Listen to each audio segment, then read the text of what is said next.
Assalamu alaikum wa rahmatullahi wa barakatuhu. Bienvenue sur Chemin du Tawhid, un espace dédié à l'exploration profonde de la spiritualité islamique, où nous cherchons ensemble à purifier nos âmes, à nourrir notre foi et à embrasser la lumière intemporelle du Coran et de la Sunna. Si tu ressens que ces rappels nourrissent ton cœur, abonne-toi pour ne jamais manquer les prochains, active la cloche, car chaque vidéo peut tomber au moment exact où ton âme en a besoin. Et aime cette vidéo si une seule parole réveille en toi la conscience, car ton like peut être ce qui transmettra ce rappel à une âme en souffrance. Le Coran n'est pas un livre figé dans le passé. Il est vivant, il est témoin des siècles et révélateur des vérités éternelles. Et parmi les récits qu'Allah nous répète encore et encore, il y a celui des enfants d'Israël. Et nous avions donné aux enfants d'Israël le livre, la sagesse et la prophétie, et nous les avions nourris de bonnes choses, et nous les avions préférés au monde. Sourate Al-Jathiya 45, 16. Un peuple qu'Allah a élevé, comblé de grâce, mais qui, maintes fois, a trahi ses ordres, tué ses prophètes, transformé ses lois et semé la corruption après avoir reçu la lumière. Allah leur dit dans le Coran, non pas une fois, mais à plusieurs reprises. Est-ce à chaque fois qu'un messager vous apporte quelque chose qui vous déplaît, vous vous énorgueillissez, traitant certains de menteurs et tuant d'autres. Sourate Al-Baqarah 2:97. Et pourtant, l'histoire se répète. Aujourd'hui, sur la terre bénie de Palestine, qu'Allah appelle dans le Coran la terre que nous avons bénie pour les mondes, les descendants d'un peuple qui a reçu la vérité commettent des atrocités contre des innocents. Des enfants sous les décombres, des hôpitaux visés, des mosquées détruites. Et ils s'efforcent de semer la corruption sur terre, alors qu'Allah n'aime pas les corrupteurs. Sourate Al-Maïda 5:64. Et pourtant, ils prétendent encore être dans le droit, se présentent comme victimes, alors qu'ils tiennent les clés de l'injustice. Les médias cachent, les dirigeants se taisent, mais Allah voit tout. Il n'oublie aucune larme, aucun cri, aucune goutte de sang injustement versée. Et à ceux qui pensent que l'injustice peut durer éternellement, écoute bien.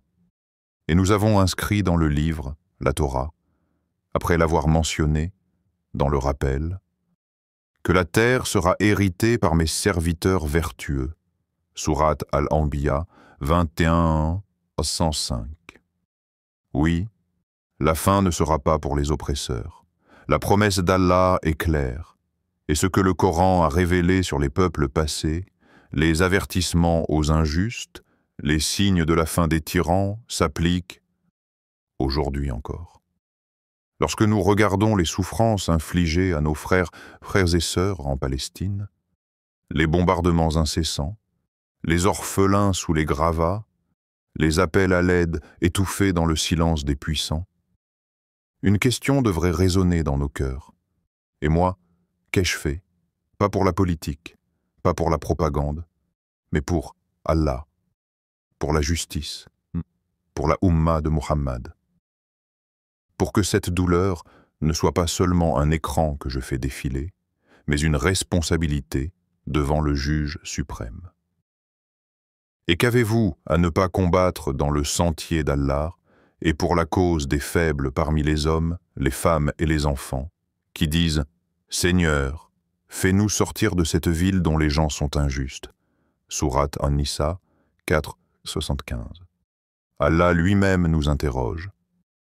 Comment pouvez-vous rester passifs alors que vos propres frères et sœurs sont en train de crier « Ya Rab » et que vous entendez leur appel chaque jour? Mais aujourd'hui, il ne s'agit pas que de prendre les armes, il s'agit de se lever intérieurement. De ne pas être parmi ceux qui se sont endormis dans leur confort, pendant que l'oppression s'abattait sur les plus vulnérables. Lorsque l'injustice apparaît et que les croyants ne la rejettent pas avec leur cœur, leur langue ou leurs actes, alors attendez-vous au châtiment collectif. Hadith rapporté par Abu Daoud, authentifié par Al-Albani. La question n'est plus pourquoi Allah laisse-t-il faire cela? Mais plutôt, pourquoi restons-nous silencieux alors qu'il nous a tout montré dans son livre? Les Banu Israël, eux aussi, ont failli à leurs responsabilités. Ils ont falsifié les Écritures, caché la vérité, trahi les messagers, puis ils ont été humiliés, dispersés, éprouvés. Et lorsque vint à eux un livre de la part d'Allah, confirmant celui qu'ils avaient déjà, alors qu'auparavant, ils imploraient la victoire sur les mécréants. Quand donc vint à eux ce qu'ils reconnaissaient, ils refusèrent d'y croire. Sourate Al-Baqarah 2, 39. Aujourd'hui, c'est à nous de ne pas suivre leur exemple. Car si nous trahissons le Coran, si nous restons aveugles et muets devant les injustices, alors ne soyons pas étonnés qu'Allah fasse tomber sa justice sur nous aussi. Ce que subit la Palestine n'est pas uniquement une tragédie politique. C'est un miroir pour la Oumma. Et peut-être que cette douleur est un appel divin, pour que nous nous réveillions avant qu'il ne soit trop tard.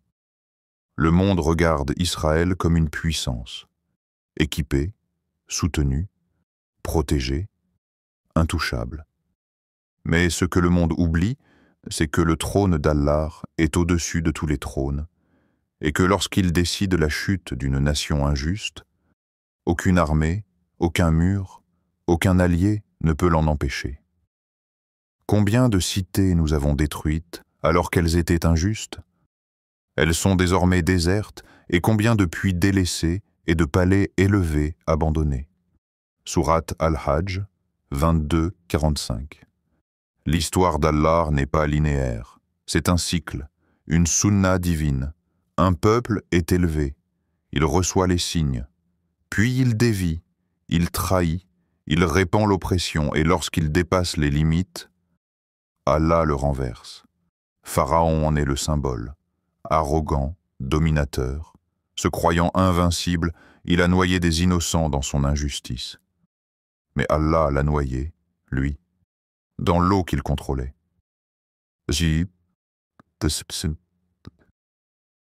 Aujourd'hui, nous te sauvons dans ton corps, afin que tu sois un signe pour ceux qui viendront après toi. Et cependant, beaucoup de gens ne prêtent aucune attention à nos signes. Sourate Yunus 10.92. Aujourd'hui, ceux qui dirigent Israël croient posséder la terre, décider de la vie et de la mort, légiférer sans peur de Dieu. Ils pensent que leur technologie, leurs alliances politiques et leurs forces militaires leur garantissent l'impunité. Mais la loi d'Allah est claire. Et ton Seigneur ne détruit jamais des cités injustement, tant que leurs habitants ne sont pas injustes. Sourate Hud, 36-7. Chaque missile lancé sur un enfant est une flèche qui remonte vers le ciel. Chaque oppression est une plainte qui monte jusqu'au trône. Et quand le sabre de l'injustice devient trop lourd, la justice divine descend, tranchante et silencieuse. Israël n'est pas au sommet. Il est à la dernière étape du cycle des nations oppressives. Ceux qui regardent la situation d'un œil spirituel sentent déjà la fin s'approcher, comme une tempête que l'on entend dans le lointain. Mais ce n'est pas notre timing, c'est celui d'Allah. Et ceux qui ont été injustes sauront bientôt vers quel destin ils reviendront. Sourate Ash-Shu'ara 26, 227. Il y a, dans chaque ruelle de Gaza, une prière suspendue entre ciel et terre. Il y a, dans chaque regard d'enfant, une lumière qui défie l'obscurité des bombes. Et dans le silence d'une mère devant le corps sans vie de son fils, il y a un secret que seuls les anges entendent. Ya Allah, nous n'avons plus que toi. La douleur de la Palestine n'est pas une faiblesse. C'est une douleur sacrée. Une douleur qui élève, qui purifie, qui brise les chaînes du cœur pour ne l'attacher qu'au trône du Très-Haut. Ne pense pas que ceux qui sont tués dans le sentier d'Allah soient morts. Non, ils sont vivants, auprès de leur Seigneur, pourvu de subsistance. Sourate Al-Imran 3 et 169. Le monde les traite de terroristes, mais le ciel les appelle martyrs. Ils ont tout perdu, sauf la foi. Et cela, aucun soldat, aucun gouvernement, aucun tank ne peut leur ôter. Le Coran nous parle de ces âmes, éprouvées dans la pauvreté, la faim, le combat, et pourtant fermes comme les montagnes, ceux qui, lorsque le malheur les atteint, disent « Certes, nous appartenons à Allah, et c'est vers lui que nous retournerons. » Sourate Al-Baqarah 2:56. Ce verset, qui est sur toutes les langues dans les enterrements, eux, ils le vivent chaque jour. Mais avec une certitude que beaucoup d'entre nous ont oubliée, celle que la terre appartient à Allah, que les cieux entendent, et que le sang versé injustement ne tombe jamais sans témoin. Et ne pense point qu'Allah soit inattentif à ce que font les injustes. Il ne leur accorde qu'un délai. Sourate Ibrahim 14:42. Ce délai touche à sa fin. Le monde dort, mais le ciel est en alerte. Chaque supplication d'une mère palestinienne monte avec la force des larmes sincères. Chaque tekbir chuchoté dans une maison détruite ébranle les colonnes de l'arrogance. Et nous, en silence, nous levons les mains et nous disons, les larmes dans les yeux, « Ya Allah, secours-les, fais que la vérité triomphe et ne fais pas de nous des témoins passifs de l'oppression. » Le Coran n'est pas un livre d'histoire ancienne. C'est un livre vivant dont les versets se réalisent sous nos yeux, encore et encore. Ce qu'il a révélé sur les peuples injustes du passé s'applique aujourd'hui comme un miroir tendu à cette époque troublée. Regardons les événements récents. Bombardements massifs sur Gaza, blocus, destruction d'écoles, d'hôpitaux, de lieux saints, utilisation d'armes interdites, et face à cela, un monde muet ou complice. Mais cette situation, le Coran l'avait annoncée. Ils ne cesseront de vous combattre jusqu'à, s'ils le peuvent, vous détourner de votre religion. Sourate Al-Baqarah 2:567. Ce que vit la Palestine, ce n'est pas seulement une guerre de territoire, mais une guerre contre la foi, contre l'islam, contre un peuple qui a dit « Rabbuna Allah ». Notre Seigneur, c'est Allah. Israël croit construire une puissance éternelle, mais Allah dévoile leur stratégie dans le Coran. Ils s'efforcent de semer la corruption sur terre, alors qu'Allah n'aime pas les corrupteurs. Sourate Al-Maïda 5:64. Corruption politique, mensonges médiatiques, manipulation de l'opinion publique, déshumanisation des Palestiniens. Mais les signes commencent à se retourner contre eux. Les manifestations mondiales pour la Palestine, l'éveil des consciences, les fissures dans les alliances occidentales, les dénonciations de plus en plus fortes d'ONG indépendantes, tout cela montre que la parole d'Allah commence à se manifester. Il planifie, mais Allah planifie aussi. Et Allah est le meilleur des planificateurs.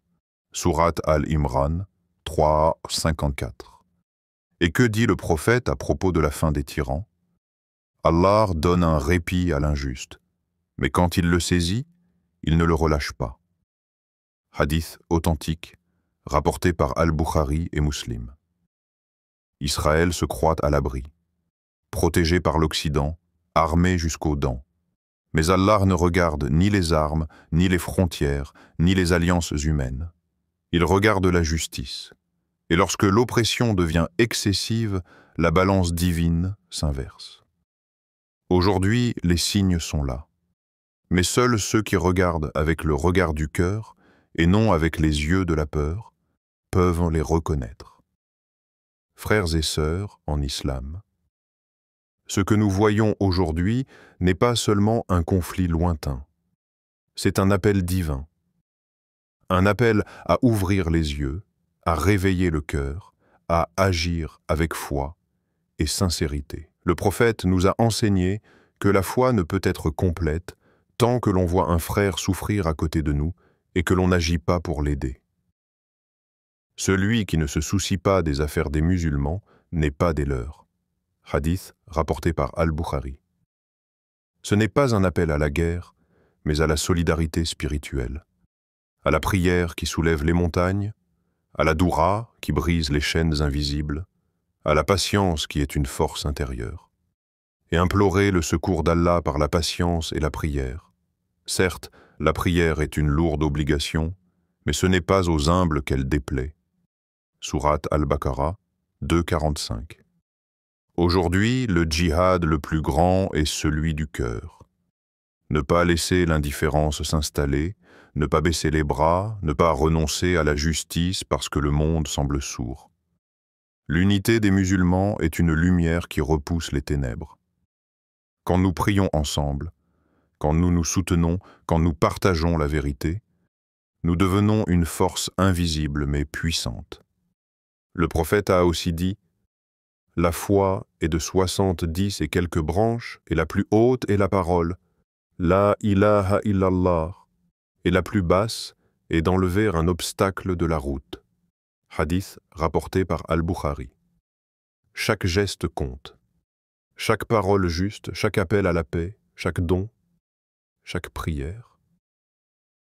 Tout cela construit le chemin vers la victoire. Et la victoire n'est pas toujours visible ici-bas. Parfois, elle est dans la lumière qui éclaire le cœur, dans la paix qui apaise l'âme. Mais un jour, Allah fera triompher la vérité, même si cela semble long, car sa promesse est certaine. Dans les ruelles poussiéreuses de Gaza, sous les décombres des maisons détruites, la foi continue de vibrer, puissante et intacte. Fatima, ma mère de 3 enfants, raconte « Chaque jour, quand les bombes tombent, je serre mes enfants contre moi et je récite les noms d'Allah. C'est la seule armure qui me protège, la seule paix que je connais. » Il y a aussi Ahmad, un jeune homme dont la famille a perdu tout espoir quand leur maison a été rasée. Pourtant, il dit avec une force bouleversante « Je sais qu'Allah voit tout. Chaque larme versée est un témoignage.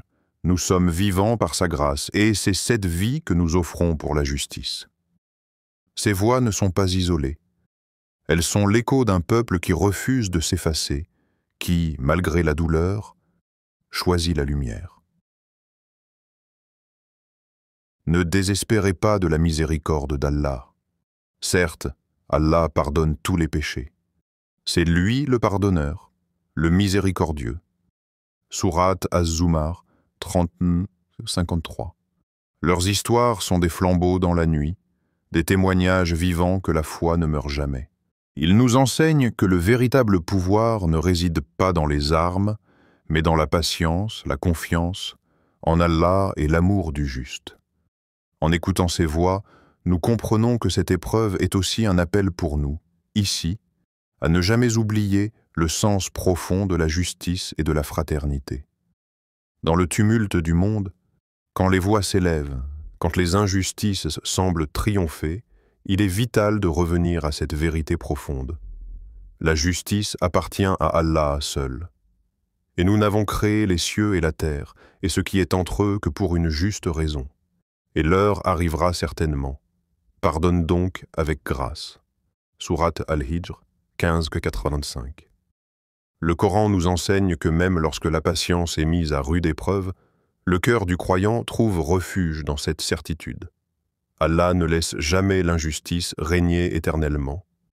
Certes, Allah commande la justice et la bienfaisance et l'assistance aux proches. Sourate An-Nahl 7-2.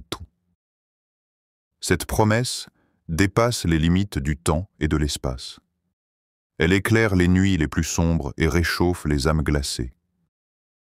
Pour ceux qui sont opprimés, c'est une source intarissable d'espoir et de force. La justice divine, est lente à venir, peut-être, mais elle est inévitable. Elle est comme un fleuve souterrain, puissant et silencieux, prêt à submerger les puissants qui ont abusé de leur force. Car c'est vers ton Seigneur que sera le retour de toutes choses. Sourate Al-An'am 6-61. Dans cette attente, il y a une paix intérieure, une lumière qui illumine le cœur et dissipe le doute, car la foi en la justice d'Allah est aussi une guérison pour l'âme. Alors, même si la tempête fait rage autour de nous, nous pouvons murmurer avec confiance. Hasbi Allahu wa ni'mal wakil. Allah me suffit et il est le meilleur garant. Au cœur des épreuves, lorsque tout semble fragile et incertain, l'âme du croyant trouve son ancrage dans une vérité éternelle. La confiance en Allah, au-delà de toute apparence, est la clé de la paix intérieure. Le prophète nous a enseigné que le véritable succès ne réside pas dans la richesse, le pouvoir ou la renommée, mais dans la quiétude du cœur.